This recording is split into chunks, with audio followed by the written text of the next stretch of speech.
Find the product of length of all diagonals of a hexagon. पहले तो इसके लिए एक चीज ये समझ लो कि किसी भी उसमें जो नंबर ऑफ डायगोनल्स होते हैं बेटा, किसी भी पॉलीगन में number of diagonals, that is actually में तो आप जब पीएनसी पढ़ोगे तब आप नंबर ऑफ डायगोनल्स सीखते हो कि NC2 -n होता है, लेकिन उसको हम छोड़ते हैं, तुम्हें याद भी रखनी चाहिए नंबर ऑफ डायगोनल्स किसी भी पॉलीगन में nn - 3/2 होता है, that is number of diagonals.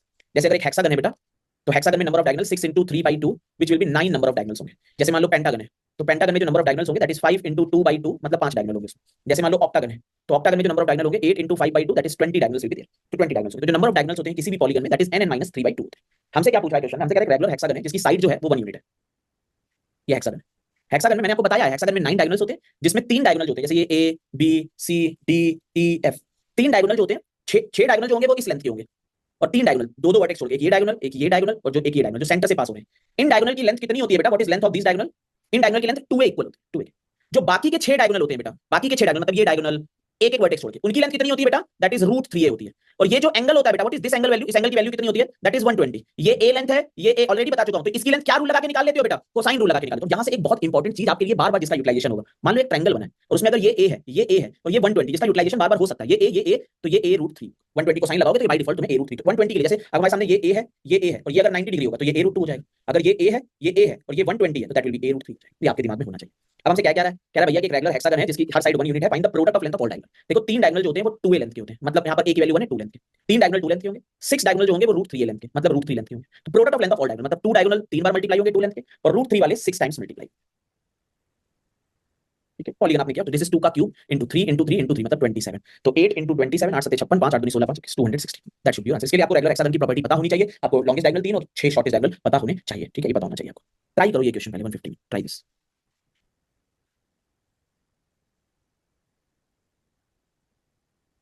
बहुत अच्छे से ट्राई करना बेटा, निकालना है आंसर। फिगर बड़ा बड़ा बनाना जिससे क्लियरिटी दिखे।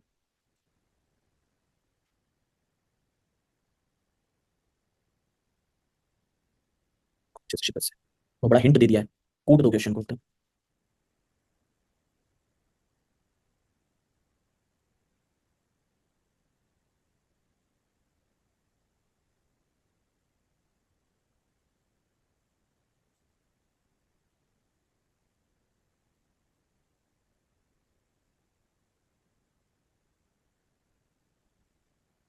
तो निकल आना चाहिए अभी तक। ये क्यों दिया है, ये इंस्क्राइब्ड इन अ सर्कल को क्या बताना चाहता है ALEX के बारे में, कि वो कैसा है, दैट इज अ साइक्लिक। और साइक्लिक के थ्रू वो क्या बताना चाहता है कि अपोजिट एंगल का समेशन कितना होने वाला है, 180 होने वाला है अपोजिट एंगल का समेशन। मतलब अगर मैं तुमसे ये एंगल पूछता तो what will be this angle बेटा, ये एंगल कितना होता है, दैट इज 80। अच्छा ये 80 हो गया, ये 30 हो गया, तो what will be this angle triangle में, that is 80 30 100 and that is 70। यहां से डायरेक्ट निकाल सकते थे। अदरवाइज आप ये भी कह सकते थे ये 30 है तो ये कितना होगा, 150। अच्छा ये 150 होगा तो ये वाला एंगल कितना होगा बेटा, 30 होगा। ये 100 है तो ये वाला एंगल कितना होगा बेटा, 80 होगा। तो ये 80 ये 30 तो ये वाला एंगल कितना बचा बेटा, that is equal to 70 and that should be your answer. ये आपका आंसर है, समझे बेटा, क्योंकि इक्वल दिया हुआ था AB = AC पे। ठीक है, उसको खुद से सॉल्व करना एक बार क्वेश्चन को, कितना टाइम होता है। अब जरा इस क्वेश्चन को देखिएगा ध्यान से, इस क्वेश्चन से पहले पूछा, दो क्वेश्चन में करा था, देखो क्या कह रहा है, ध्यान देना। हमें कह रहा है in the given figure triangle ABC and DEF are congruent isosceles triangle. Isosceles triangle है और जैसे कि ये साइड इसके इक्वल, सब कुछ पता आपस में इक्वल होने वाला है तरह से, with AB is equal to AC and DE is equal to DF दिया है। ABC 30 डिग्री है, 30 डिग्री परफेक्ट। ABC 30 तो ऑब्वियस है कि ये एंगल भी 30 होगा, क्योंकि ट्रायंगल में अगर ये दोनों एंगल इक्वल होने वाले हैं। The smaller circle touches the base of two triangles so that diameter MN और the smaller circle is coincident with the diameter AD of the larger circle. Perfect. Length of BC is 6, BC की length 6 दे रहा है हमें, ये दिया BC की length हमें दे दी है 6। हमें एरिया ऑफ स्मॉलर सर्कल चाहिए। अब एरिया ऑफ स्मॉलर सर्कल चाहिए, इसका मतलब ये है कि आपको जैसे एरिया ऑफ स्मॉलर सर्कल चाहिए, इसका मतलब आपको रेडियस चाहिए, रेडियस निकलेगी तो एरिया ऑफ स्मॉलर सर्कल हो जाएगा। अब आप देखो कैसे सॉल्व करना है, वैसे तो आप भी दिमाग लगा सकते हो लेकिन थोड़ा सा, ठीक है। ये देखो, ये A है, ये B है, ये C है, ये 30 डिग्री दिया। यहाँ से ये इस पर, क्योंकि स्ट्रेट लाइन ही है दोनों, है ना, ये क्योंकि यहाँ से ये इसकी रेडियस है तो this angle is 90 degree only. ये सेंटर है ना, डायमीटर है तो ये सेंटर है, ये इसकी टेंजेंट है तो ये एंगल 90 डिग्री, ये 90, ये 60 है। ये भी ऑब्वियस है 90 है, ये 30 है, ये 60 है। अब यार ये जो इस पे परपेंडिकुलर है वही एंगल बाइसेक्टर, तो वही इसकी मीडियन भी होने वाली है। तो BC की लेंथ जो 60 है दैट इज 3 ओनली, ये 3 हो, ये 3 लेंथ होगी। अब ये 3 लेंथ है तो यार हम ये कह सकते हैं कि यार ये जो AC की लेंथ है, ये मान लो AM की लेंथ है, that is √3। Why I can say this √3, because यार 60 के सामने अगर 3 है तो 30 के सामने उसका 1/√3 होगा, √3 होगा तभी उसका √3 टाइम्स 3 होगा, है ना। वही यार वही 30 60 90 पे जो गेम करते हैं कि ये A होगा तो ये √3 होगा, ये 2A होगा। ये √3 की वैल्यू अगर 3 दी है तो इसका 1/√3, तो ये √3 होगा, उसका √3 टाइम आ जाए, तो ये √3 हो गया। मतलब ये वैल्यू जो है दैट इज √3, ये √3, ये value by the same logic ये वैल्यू भी √3 है, सेम एकदम एक्जैक्ट लॉजिक से वैल्यू √3। ये इसकी रेडियस है R, ये इसकी रेडियस है R। हमें बेसिकली R की वैल्यू निकालनी है। यहां तक तो बहुत इजी था। यहां के बाद आपका काम है, मैं आपसे पूछूंगा, ये एक तरह से ट्रायंगल सर्कल है, यहाँ पे एक पॉइंट है, एक पॉइंट ये इसकी लेंथ √3 दी है, it is given as 3, it is given as 3। और ये हमारे सामने यहाँ पर एक तरह से ये एक R मतलब R और √3 मतलब 2R + √3 दी है। मैं आपसे पूछूंगा कि अगर आपको R की वैल्यू लगानी हो तो आप क्या लगा दोगे थे, इंटरनल एंगल बाइसेक्टर थ्योरम लगा सकते हो कि नहीं लगा सकते हो? You can find that internal angle bisector theorem पे खत्म कर सकते हो। इंटरनल एंगल बाइसेक्टर थ्योरम ये होगी, वहां पे हम इस चीज को खत्म कर देंगे, है ना। कॉर्ड वाला प्रॉपर्टी, इंटरनल कॉर्ड बाइसेक्टर, अभी और मेथड बताऊंगा। इंटरनल कॉर्ड बाइसेक्टर आप खत्म कर सकते थे कि 3 into this is equal to this into this, 3 into 3 that is equal to root 3 into 2r plus root 3। तो 3 into 3 9, इसको root 3, तो 3 root 3 is equal to 2r plus root 3। root 3 इधर गया, 2 root 3 is equal to 2r, तो r is equal to root 3 आ गया। तो हमें area of smaller circle बताना है, रेडियस पता चल गई, तो पाई आर स्क्वायर लगा दोगे तो 3 पाई हमारा आंसर। वो अगेन 30 60 90 का यूटिलाइजेशन था। अब देखो, अगर मान लो आप ऐसे नहीं निकाल सकते, आप नहीं पहचान पाए वहां पे कि चलो एक और दो इंटरसेक्ट, बट लेकिन आप धीरे धीरे आपको पहचानना शुरू कर देना चाहिए, ठीक है। मान लो नहीं पहचान पाते, तो आपके सामने ये सेंटर है सर्कल का, क्योंकि यही इसकी डायमीटर भी है, वो इसकी diameter, this is centre of the circle. ये बड़े वाले की रेडियस है, ये छोटे वाले की रेडियस है, और ये लेंथ हमें 3 पता है। देखो ये हमारे सामने r है, छोटे वाले की ये 3 है, बड़े वाले की रेडियस r प्लस रूट 3 है, ये 90 डिग्री एंगल। यहाँ देखो ना, ये बड़ी वाली की रेडियस है which is r plus root 3, r plus root 3, और ये छोटे। अब मैं इसके बाद क्या लगा दूं to get the value of r? r की वैल्यू फाइंड करने के लिए क्या अप्लाई कर सकता हूं? I can apply Pythagoras theorem. मैं पाइथागोरस थ्योरम उठाऊंगा और वहां से r की वैल्यू निकाल के उसका एरिया निकाल दूंगा। तो तुम्हें ये ध्यान रखना है अपने दिमाग में कि यार जब भी मेरे सामने कोई एंगल 30 डिग्री दिया है, तो वहां बहुत हाई चांसेस रहते हैं कि परपेंडिकुलर ड्रॉ, परपेंडिकुलर क्या, यहाँ तो क्लियर कट एक टेंजेंट ही दी थी कि ये टेंजेंट है, ये तो 30 डिग्री इसको दे दिया, फिर यहाँ पे 90 उसने खुद ही बता दिया एक तरह से टेंजेंट पे, ये 90 हो गया, ये 60 हो गया, मैं लेंथ भी दे दी है 6, तो ये 3 3 में हाफ ऑफ डिवाइड हो गया, यहाँ से ये लेंथ भी हमें पता चल गई रूट 3, कुछ रहा ही नहीं क्वेश्चन। लेकिन आपके दिमाग में 30 60 90 का बहुत फास्ट वे में चलना चाहिए दिमाग, इतना बहुत है इस क्वेश्चन के लिए। अब ये क्वेश्चन दिखाऊं फिर आपसे सॉल्व कराऊंगा। इसके मेथड अलग अलग दिखाऊंगा, बट आपको किस मेथड सॉल्व करना है उस पर भी फोकस करिएगा। देखिए एक हेक्सागन बनाया मैंने, कैट की क्वेश्चन करोगे तो को कॉन्फिडेंस रहना चाहिए। D E F regular hexagon, मतलब सब एंगल 120 120 120 120, डायगोनल सी एफ, बड़ा वाला डायगोनल है, diagonal A E cut at M, perfect, diagonal A D at N, find the ratio of A M N to hexagon A B C D E. ठीक है, अब देखो पहला method मैंने बताया था तुम्हें कि यार इसको मीटिंग करके तो बड़ा अच्छा बनता है क्वेश्चन। मीटिंग करके क्या मतलब है, जैसे एडी को मिलाया तो सिमेट्रिकल उसको दूसरे डायगोनल, तीनों डायगोनल बड़े वाले को मिला दिया, ठीक है। अब इसको छोटे वाले डायगोनल को मिलाया यहाँ से, और इसको यहाँ से ये खत्म, इसको मिडिल से मिला दिया। अब तुम्हारे अगर तुम ध्यान दोगे तो ये पूरा जो हेक्सागन था वो कितने पार्ट में मेरे बेटा डिवाइड हो गया? Hexagon gate divided into 12 parts, 12 part में इक्वल डिवाइड हो गया 12 इक्वल एरिया में। अब 12 इक्वल एरिया में आपको कितना एरिया चाहिए बेटा? You need only one area और नॉट, आपको केवल एक एरिया चाहिए, एक एरिया चाहिए। तो आंसर कौन सा पार्ट हो जाएगा बेटा? Answer A part 1/12। अच्छा, नॉर्मली मैं आपसे पूछूं कि ये एंगल कितना होगा बेटा? What will be this angle? This will be 90 degree ना, दिस विल बी 90। हमने किया था इसी तरह का, मैंने दिखाया था इस तरह पे। अब मैं इसी का बेसिक मेथड बताता हूं आपको। ये तो था ट्रायंगल, फिर से मैं एक बार हेक्सागन का डिवाइडेशन बता दूं कि आपको कैसे करना है डिवाइड उसको। हेक्सागन 12 पार्ट में वैसे, और 6 इक्विलेटरल ट्रायंगल के टर्म पे 6 पार्ट में डिवाइड होता है। आपको डिवाइड करना है तो longest diagonal longest diagonal longest diagonal meet करो, फिर ये वाला शॉर्टेस्ट, ये वाला शॉर्टेस्ट मीट करो, इसको मिडिल पे ले जाओ, बस 12 इक्वल पार्ट में इक्वल उस पे ट्रायंगल पे डिवाइड हो गया। अब इसको बेसिक मेथड से अगर मुझे करना हो तो ये मेरा हेक्सागन था, A B C D E F, diagonal C F intersect and diagonal A E at M and diagonal A D at N. मुझे ए एम एन, ये एम है, मुझे ए एम एन का रेशियो बताना। ये angle होगा 90 degree. ये देखो जो ये वाला है, यहाँ से जो दो का मिस करके आया है यहाँ से, अगर मैं इसको यहाँ से भी देखूँ तो ये जो एक ट्रायंगल बनाता है, ये बेसिकली वो एक आइस, कोई भी एक साइड जो होती है, ये साइड है, ये साइड जो यहाँ पर जो एंगल बनाती है सेंटर पे, क्योंकि तीनों जो बड़े वाले डायगोनल होते हैं सेंटर से पास होकर जाएंगे रेगुलर हेक्सागन में, तो ये एंगल 60 डिग्री होता है ना। ऐसे 6 साइड जो होती हैं अलग अलग अलग अलग, ये साइड हो या ये वाली साइड हो या ये वाली साइड हो या ये वाली साइड हो या ये वाली साइड हो या ये वाली साइड हो, यहाँ पर 60 डिग्री का एंगल बना रही होती है, ठीक है। जैसे अगर ये वाली साइड, ये भी 60 डिग्री होता है हमारा, तो ये भी 60 डिग्री बचेगा, तो ये भी साइड ए ही की लेंथ आती है ना, ये भी ए लेंथ आता है, ये ए लेंथ। अब ये 60 है, ये 90 होता है, तो ये एंगल जो बचता है दैट विल बी 30 डिग्री, ये 30 डिग्री बनेगा। अब मुझे बेसिकली इसी का एरिया चाहिए, we want to find this area, इसका एरिया हमें चाहिए। हमें 30 60 90 बना हुआ है हमारे पास एंगल 30 60 90, कोई भी साइड निकाल सकते हैं, कोई भी एरिया निकाल सकते हैं। ये हमारे सामने 30 60 90 एंगल बना, कोई भी साइड कोई भी एरिया कुछ भी निकाला जा सकता है। एक बार ये 60 ये 30, 90 के सामने की साइड ए है, तो 30 के सामने आ गया a/2, तो इसके सामने आ गया a√3/2, तो इसका एरिया जो आ गया that is half base a/2 into height a√3/2, मतलब √3a²/8 ये आ गया, ठीक है। अब जो टोटल हेक्सागन है उसका एरिया 6√3/4 साइड स्क्वायर, ये आ गया 6√3/4 साइड स्क्वायर। मतलब हम ये कह सकते हैं अगर मैं इसको 12√3/8 लिख सकूं तो कोई दिक्कत नहीं है उसमें। 6√3/4 4 था, 2 से ऊपर मल्टीप्लाई 2 से नीचे, तो ये देखो ये आया √3a²/8, ये आया 12 टाइम्स √3²/8, मतलब टोटल का एरिया इसका 4 टाइम 12 टाइम हो गया, that will give us answer of this, ये हमारा आंसर। तो हम इस तरह से भी इसको सॉल्व कर सकते थे ना, हमें सॉल्विंग करनी थी तो हम उस पे 30 60 90 पे बनाते और वहां खत्म कर देते हमारा, तो ये भी हमारा था। लेकिन हम ट्राई ये करते हैं कि अगर हेक्सागन का कुछ ऐसा रेशियो का क्वेश्चन है ना तो वहां पे चांसेस रहते हैं, अभी तो 20 मिनट टफ हो जाएगा तो बात अलग है, अदरवाइज चांसेस रहते हैं कि सिमेट्री से भी काफी क्वेश्चन आप उड़ा देते हो, काफी क्वेश्चन सॉल्व कर सकते हो सिमेट्री से, ठीक है। ट्राई करो, कॉपी ले लो, कॉपी पे ले लो, ट्राई करना शुरू कर दो। ये ट्रायंगल गिवन है जहाँ पे ए बी सी डी है, जिसमें ए सी की वैल्यू 4, इसकी वैल्यू 4 है, और ए बी की वैल्यू 6 है। ए बी सी, ये एंगल ए डी बी इस एंगल के इक्वल है, perimeter of B C D बताओ। अच्छा चलो, करने से ज्यादा उतना टाइम नहीं देते, बताओ करेंगे कैसे, पहले तो ये बता दो करेंगे कैसे। That is a clear cut case of similarity और not, is a clear cut case of similarity, similarity लगा दो। अच्छा कौन सा एंगल सेम करोगे, बस इतना बता दो बस। अच्छा किस एंगल को सेम पे ले जाओगे, ये एंगल सेम ले जाओगे कि नहीं ले जाओगे? This angle will be same, सारी साइड जो भी आपका सब कुछ निकलना है सब आपको निकलना है। सर लास्ट क्वेश्चन में a120 नहीं था, ए पूरा a120 था, ये ए इतना पार्ट नहीं, ये पार्ट नहीं, ये जो होता है ये इसको 60 में, इतना पार्ट 60 है, ये 30 और ये 30, ये हमारा, क्योंकि ये हमारा आइसोस एक तरह से इक्विलेटरल ट्रायंगल है, कोई भी अगर यहाँ से 90 डालोगे परपेंडिकुलर मीडियन एंगल बाइसेक्टर सब कुछ होती है। ट्राई करिए, फिगर मैं बड़ा बना दे रहा हूँ अगर आपको बाई चांस ना दिख रहा हो, ये फिगर है, ट्राई करिए अच्छे से। ये सर्कल है, यहाँ से इधर एक लाइन डालिए, बी है, जब तक मैं फिगर बनाऊँ सॉल्व हो जाना चाहिए। ये सी है, यहाँ से ए डी, डी से सी मिलाया है, सी से बी को मिलाया है, PB is equal to PC, PB is equal to PC, PB is not a tangent, PC is a tangent basically, and DPC 20,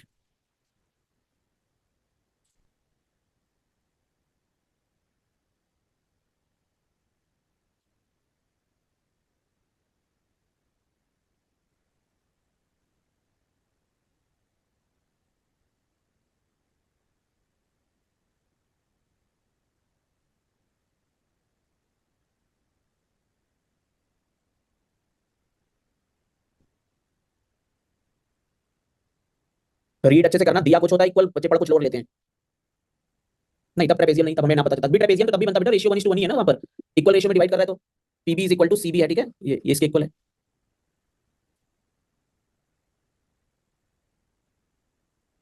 AC के आगे क्या लिखा, कुछ नहीं एसी के आगे नहीं, कुछ नहीं लिखा।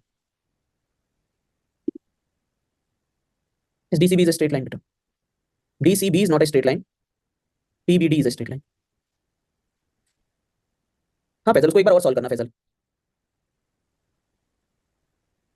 हाँ चलो बस इतना बहुत है। ये एंगल 20 है, ये एक ट्रायंगल है बीसीपी, तो BC is equal to PB दिया है, मतलब इसके सामने ये वाला एंगल जो होगा ये भी कितना होगा बेटा, दिस विल आल्सो बी 20, और ये एंगल कितना होगा बेटा, दिस विल बी 140, बिकॉज़ तीनों एंगल का समेशन, अगर ये 140 है तो ये एंगल कितना होगा बेटा, दैट विल बी 40। अच्छा ये जो 20 है ये किस किस के बीच का एंगल है, ये 20 टेंजेंट और कॉर्ड के बीच का एंगल है, और टेंजेंट और कॉर्ड के बीच का जो एंगल होता है उस पे ध्यान कौन सी थ्योरम आती है तुम्हें, सिर्फ ध्यान कौन सी थ्योरम आती है बेटा, अल्टरनेट सेगमेंट थ्योरम। इसका मतलब है ये कितना हो गया बेटा, दैट विल आल्सो बी 20, ये 20 ये 40, हमसे डीसीपी पूछ रहा है तो ये कितना होगा बेटा, दैट विल बी 120, लेकिन हमसे डीसीबी निकला, डीसीपी पूछ रहा है तो डीसीबी 120 प्लस 20 कितना आएगा आंसर बेटा, that is 140, that will be your answer. ये हमारा डीसीपी ट्रायंगल है, हाँ डीसीपी ट्रायंगल है, कोई ट्रायंगल तो होगा ना डीसीपी बेटा, ये हमारा ट्रायंगल है डीसीपी, ये और ये, this is a DCP triangle, इसमें ये 20 है, ये 20 है, ये दोनों ही निकाल लिए थे, तब भी आप यहाँ पे कह सकते थे 20 प्लस 20 180 से सब्ट्रैक्ट 40 दैट इज 140, तब भी आपको बस इस तरह के क्वेश्चन, ज्यादातर क्वेश्चन अल्टरनेट सेगमेंट थ्योरम या साइक्लिक क्वाड्रिलेटरल वहीं पे घुमाता है इस तरह के क्वेश्चन। चलो ट्राई करो।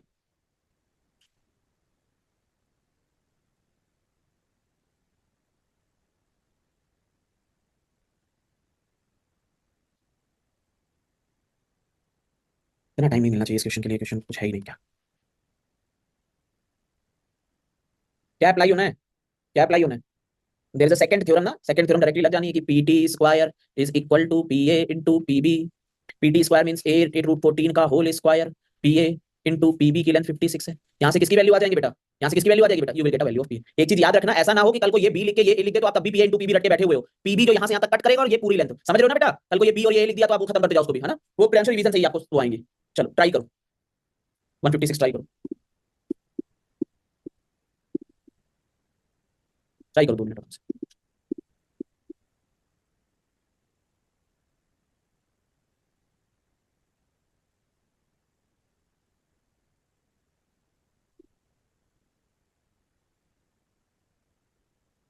ट्राई करो अच्छे से। A B and C, A B 13 है, बी सी 21, ये 20 है, D is a point on B C, D है, D is a point on B C such that B D by D C is 2:1। इसका मतलब यह है कि this is 14 and this is 7, what is the length of AD, मैं AD की length find करनी, this is a good question, अच्छा question है।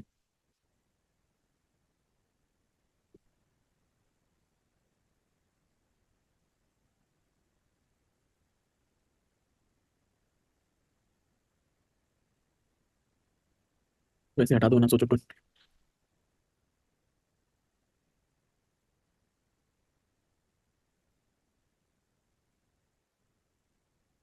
क्या क्या दिमाग में आया इस क्वेश्चन को देख के, वो बताओ क्या क्या मेथड समझ में आया कि क्या लगा सकता हूँ। अपोलोनियस तो बिल्कुल फुद्दू काम है, क्योंकि एडी क्या नहीं है, एडी क्या नहीं है, एडी क्या नहीं है, AD is not a median, तो अपोलोनियस तो लगना बिल्कुल ही खराब है।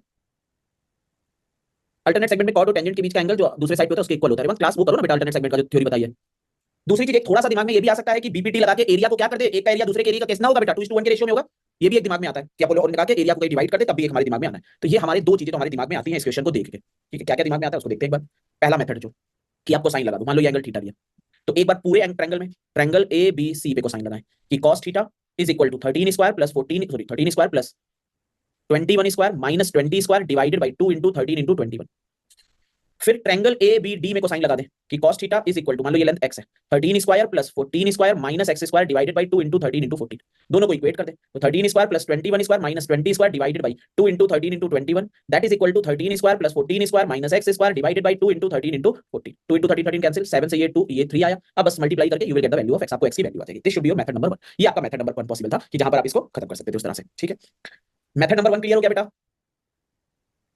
ये हमने कहां पे और लगाया था जरा बताना, ये हमने कहां पे और लगाया था, लेंथ ऑफ एंगल बाइसेक्टर निकालते समय लगाया था ये method, length of angle bisector के इंप्रूवमेंट पे ये चीज हम लोगों ने लगाई, बहुत बढ़िया बहुत बढ़िया। तो ये एक मेथड था। सिमिलरिटी लगा सकते, सिमिलरिटी के लिए बेटा आपके पास इक्वल एंगल होने चाहिए ना, इक्वल एंगल कोई है ही नहीं, सिमिलरिटी कैसे लगाओगे। फिर क्या हो सकता था, फिर ये हो सकता था या कि इसका एरिया और इसके एरिया का, मान लो इसका एरिया A1 है और इसका एरिया A2 है, तो इसका एरिया जो होगा वो मतलब जो इसका एरिया और इसका एरिया, इसका रेशियो भी 2:1 होगा, इन दोनों का एरिया वो रेशियो 2:1 होने वाला है। अब वो 2:1 होने वाला है रेशियो, अब 2:1 पे रेशियो जाने वाला है तो देखो या तो हम ये कह सकते हैं अगर मैं इस वाले का एरिया निकालूं, ठीक है, अगर मैं इस वाले ट्रायंगल का एरिया निकालूं, triangle A B D that is equal to half into 13 into 14 into sine theta, ये निकाला। फिर मैं पूरे ट्रायंगल का एरिया निकालू, ट्रायंगल एबीसी का, half into 13 into 21 into sine theta. अब अगर मैं ये साइन थीटा साइन थीटा मैं ऐसे निकालने का सोच रहा हूं, तो अगर मैं इनका रेशियो भी निकालूंगा तो साइन थीटा उड़ ही जाएगा, मेरे कुछ खास काम का बनेगा नहीं। तो मैं कैसे एक्स के टर्म पे कैसे एरिया को इक्वेट कराऊं, उसके लिए we can apply Heron's formula. हम हीरोन्स फॉर्मूला लगा सकते हैं कि ट्रायंगल थोड़ा लेंथी हो जाएगा, बस ए बी लेट करो डी है, ABD, triangle ABD that is root over of S, S minus A, S minus B, S minus C. अब एस कितना है इसका, S is equal to 13 plus X plus 14/2, 13 plus, अच्छा उससे भी solve हो सकता है, कैसे होगा उसका भी मैं बताऊंगा। 13 प्लस एक्स प्लस 14/2 मतलब 27 प्लस x/2। यहां से एरिया निकालोगे इसका, इसी तरह यहां से निकालोगे और फिर कंप्लीट वैल्यू उसकी खत्म करोगे, but it's a lengthy process, again lengthy process. यहां पे x के टर्म पे निकालोगे एरिया पूरा, कि area is equal to root over of 27 plus x/2 s, s minus a मतलब 27 plus x/2 minus 13, 27 plus x/2 minus 14, 27 plus x/2 minus x, पूरा निकाल के फिर इसको इक्वेट करोगे दूसरे से। एक तो ये भी मेथड है। एक क्या और मेथड क्या बन सकता था कि आप टोटल एरिया निकालते हैं, a b c, वही same root over of Heron's लगा के। s कितना आता, 13 प्लस 14 27 प्लस 20 47/2, 47/2 मतलब 23.5, ठीक है। तो अभी आता 23.5 एस, एस माइनस ए, ये तो 21 है, सॉरी, एस कितना आता है, हटा रहा हूं, ठीक है। 13 20, 13 plus 20 plus 21/2, 21 plus 13 34, 34 plus 54, 54/2 that is 27। तो जो इसका एरिया आता है root over of 27 into 27 minus 13 14, 27 minus 27, 27 minus 21 6, तो that is equal to root 27 को 9 इंटू 3 लिख सकते हैं, 14 को 7 इंटू 2 लिख सकते हैं, इंटू 7 इंटू 6, 3 इंटू 2 6 6 6 12 1 3 12 1 6 12 1 7 12 6 7 7 42 इंटू 3 3 2 6 दीजिए 126 इसका एरिया आ गया। जो टोटल एरिया बन गया दैट इज इक्वल टू 126, इसका एरिया 126 बन गया। अब मुझे ये लेंथ बतानी है। अब देखो यहां से अगर मैं 126 से यहां से sin थीटा की वैल्यू निकाल सकता हूं, I can find the value of sin theta also, यहां से मैं sin थीटा की वैल्यू निकाल सकूं, ठीक है। अब टोटल एरिया देखो 126 आया, 126 द टोटल एरिया। अब 126 जो एरिया वो 2:1 के रेशियो में भी डिवाइड होगा, मतलब अगर मैं इस पार्ट के एरिया की बात करूं दैट इज 2/3 ऑफ 126, क्योंकि बीपीटी में जो रेशियो होगा वो एरिया होगा बेस के रेशियो में डिवाइड होगा। 3 से कैंसिल किया 42, मतलब ये एरिया 84 आ गया, दिस एरिया इज 84। अब ये एरिया 84 आ गया और हमें x की लेंथ बतानी है, वी वांट टू फाइंड, ये एरिया 84 हुआ और ये एरिया 42 हो गया, ये एरिया हमें पता चल गया, ये एरिया हमें पता चल गया। अब देखो यहां से हम क्या कर सकते हैं, हम यहां से sin थीटा की वैल्यू निकाल सकते हैं, we can find sin theta also. हम लोग sin थीटा की वैल्यू निकाल सकते हैं, कैसे sin थीटा की, 1/2 into 13 into 14 into sin theta is equal to 84, 14 into 6 ये आ गया, तो sin theta is equal to 12/13 आ गया। sin थीटा की वैल्यू 12/13 मतलब अगर एक राइट एंगल ट्रायंगल है तो उसमें परपेंडिकुलर जो है, मान लो ये थीटा है तो परपेंडिकुलर 12 है तो हाइपो 13 है, that's why sin theta is 12/13। तो जो cos थीटा बन जाएगा दैट इज 5/13। अगर sin थीटा 12/13 है तो cos थीटा कितना हो गया, 5/13 हो गया। अब तुम्हारे पास ये आ गया cos थीटा 5/13। अब तुम कोसाइन रूल लगा के यहाँ पे इसका x की वैल्यू लगा सकते हो, इस पे कोसाइन रूल लगा दो, तुम्हारे पास cos थीटा पड़ा हुआ है कि cos theta is equal to 13 square plus 14 square minus x square divided by twice of 13 into 14। cos theta की वैल्यू हमारे सामने 5/13 दी हुई है, 13 से 13 उड़ गया, 5 दूनी 10 140 is equal to 13 square 169 14 square 196 minus x square, तो x square is equal to 196 plus इधर आएगा 29, तो 9 6 15 225, तो x की वैल्यू आ गई 15, that should be your answer, ये आपका आंसर। तो आप कई सारे मेथड से कर सकते थे बट